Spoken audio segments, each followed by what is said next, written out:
Hey everybody, and welcome back to the board meeting. Today we're doing a little bit of R&R, reviews and ratings.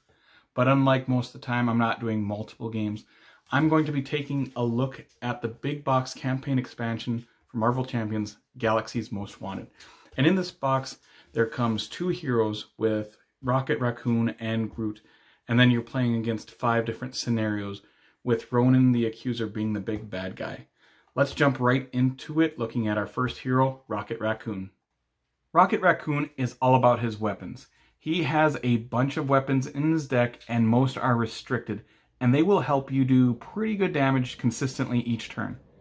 His alter ego ability of discarding your used up tech upgrade cards to draw 2 cards is pretty neat.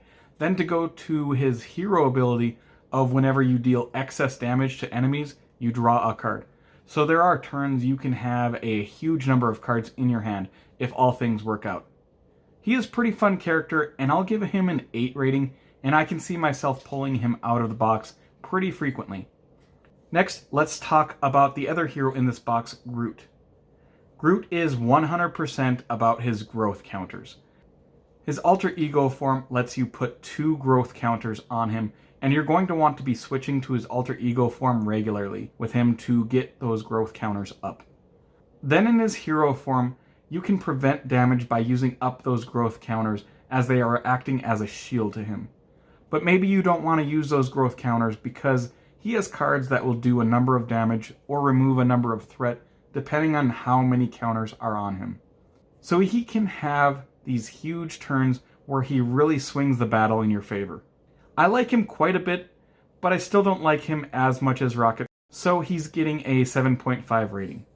By the way, I did switch his aspect that came in the box, which was Protection to Justice for this campaign, which seemed to help myself out quite a bit. Let's move on to the first villain in Drang. Drang to me was by far the easiest of all the villains. He is pretty straightforward and has this timing mechanism for his ship that will do indirect damage to your heroes once it reaches a certain amount. Other than that, he was just a straight up villain with nothing too special about him. Next, let's go to the Collector. The Collector actually has 2 different scenarios he is the villain for.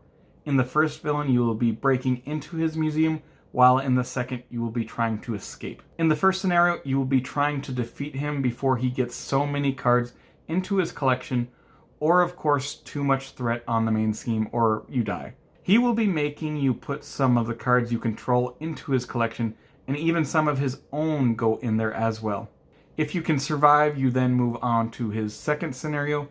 This was my favorite scenario out of the box because of how unique it is. You cannot actually kill the Collector as he has unlimited health. You are just trying to dwindle down the main scheme's threat to 0.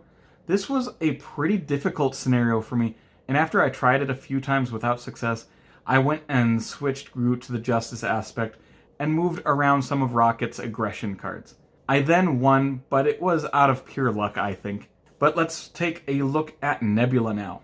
And oh boy, Nebula was a beast.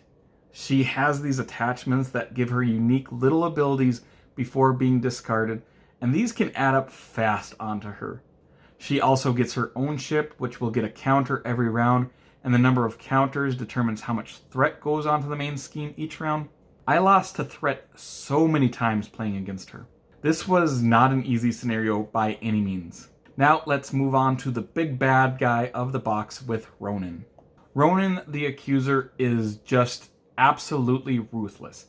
He hits hard and he hits often. You'll be passing the Power Stone back and forth with him, and I died on the first turn twice while playing against Ronan, which had never happened to me before this with Marvel Champions. So I would say, in my opinion, he is the toughest villain released so far. He gets multiple boost cards. He has several attachments that make him even stronger. Side schemes that are crazy powerful. To me, you really have to get lucky in order to defeat him. But now, looking at this campaign as a whole, I think this campaign was really well put together, and I like the system of buying new powerful cards to add to your deck for the campaign. The campaign itself is insanely difficult, to the point this game has never seen before. When I ran through the Rise of the Red Skull campaign, I lost a total of 1 game my first time playing through.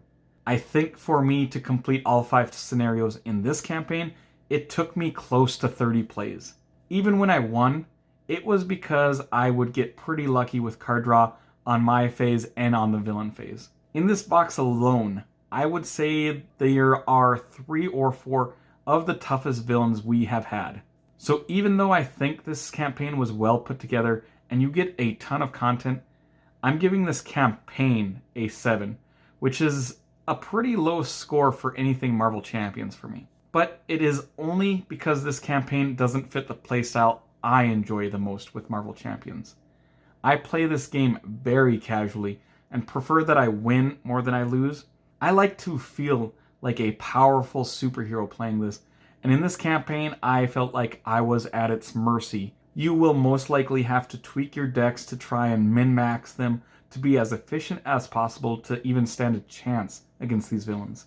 I still really like Rocket and Groot as heroes, and I will play these scenarios individually here and there, as some are pretty unique and fun. And this does come with several more encounter sets, which I found neat and will be adding in games regularly.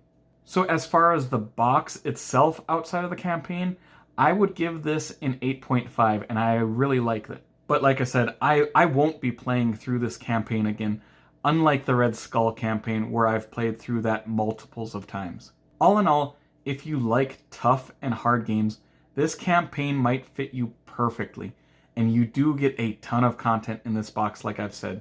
So I like all the things that are in this box, and I will be playing with them outside of the campaign, but as far as the campaign, I am probably done with it at this point. And that should adjourn this meeting and wrap up my thoughts on the Galaxy's Most Wanted campaign expansion. If you're enjoying this content, make sure to like this video and subscribe to the channel to see more content from me in the future at the board meeting. I hope you all have an amazing day, and take care, everyone.